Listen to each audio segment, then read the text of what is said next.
আমাদের সমাজে কত শিশু জন্মলাভ করে কোনো সাড়া শব্দ পাওয়া যায় না, অথচ নবী আলাইহিস সালাম জন্মের সময় গোটা মক্কার গলিতে গলিতে সুঘ্রাণ ছড়িয়ে পড়ল। গোটা মক্কার অভাব অনটন দুর্ভিক্ষ মুহূর্তের মধ্যে দূর হয়ে গেল। সুবহানাল্লাহ। নবীজি সাল্লাল্লাহু আলাইহি ওয়াসাল্লাম বলেন, মিন কারামাতি আলা রাব্বি আযজা ওয়া জাল, আমার পালনকর্তার অসংখ্য অগণিত দয়া অনুকম্পার মধ্যে অন্যতম একটা অনুকম্পা দয়া হচ্ছে ইন্নী উলিদতু মাফতুনা, আমি পৃথিবীতে খতনাকৃত অবস্থায় জন্মলাভ করেছি। দুনিয়ার কোন নারী পুরুষ আমার লজ্জাস্থান দেখতে পাই নাই। সুবহানাল্লাহ। আম্মা জান আয়েশা রাদিয়াল্লাহু আনহা দীর্ঘ লাইফ দাম্পত্য জীবন করেছেন। দাম্পত্য লাইফে আম্মা জান আয়েশা বিশ্বনবীর অনেক বিষয় তিনি প্রকাশ করেছেন। আম্মা জান আয়েশা বলেন, আমি নবী আলাইহিস সালামের সতরের দিকে কোনোদিন তাকাইনি, আল্লাহর নবীও কোনোদিন আমার লজ্জাস্থানের দিকে তাকান নাই। সুবহানাল্লাহ। হযরত ইবনে আব্বাস রাদিয়াল্লাহু আনহুমা থেকে বর্ণিত, তিনি বলেছেন, নবী আলাইহিস সালাম খতনাকৃত অবস্থায়, নারী কর্তৃত অবস্থায় পৃথিবীতে জন্মলাভ করেছেন।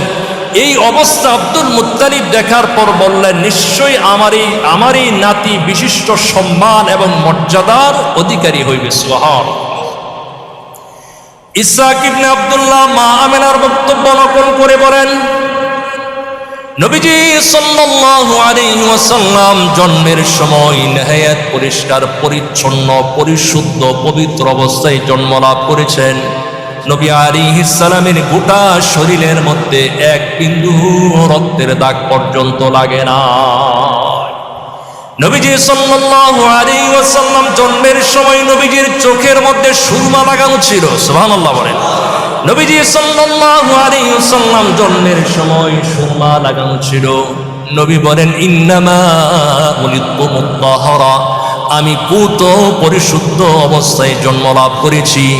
জন্মের পর আমাকে গোসল দেওয়ার প্রয়োজন হয় নাই, নারী কাটার কোনো প্রয়োজন হয় নাই। আল্লাহ পাক আমাকে আসমান থেকে একেবারে কুদরতি সব সম্পন্ন করে তারপর দুনিয়াতে আমাকে প্রেরণ করেছেন। সুবহানাল্লাহ। নবীজি সাল্লাল্লাহু আলাইহি ওয়াসাল্লাম যখন ভূমিষ্ঠ হলেন, তখন মা আমেনা দাদা আব্দুল মুত্তালিবের কাছে নাতি জন্মের শুভ সংবাদ প্রদান করলেন।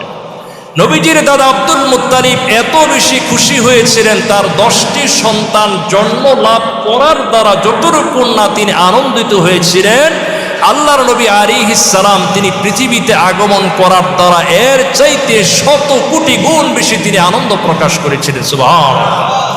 নবীজি জন্ম লাভ করার পর আব্দুল মুত্তালিব এই নবজাত শিশুকে নিয়ে বাইতুল্লাহ প্রবেশ করে আল্লাহর দরবারে শুকরিয়া আদায় করেছেন। নবীজি সাল্লাল্লাহু আলাইহি ওয়াসাল্লাম জন্মের 7ম দিন দাদা আব্দুল মুত্তালিব নবীজির নামে আকিকা সম্পন্ন করেন। আমরা অনেকেই সন্তান জন্ম লাভ করার পর আমরা পরে কুরবানির ঈদ পর্যন্ত অপেক্ষা করি। নিয়ম হচ্ছে, মুস্তাহাব নিয়ম হচ্ছে সন্তান জন্মের 7ম দিন আকিকা করা। যদি 7ম দিন না পারেন তাহলে 14তম দিন, না পারলে 21তম দিন, না পারলে 28তম দিন, না পারলে যে কোনো সময় আকিকা করে নিতে পারেন।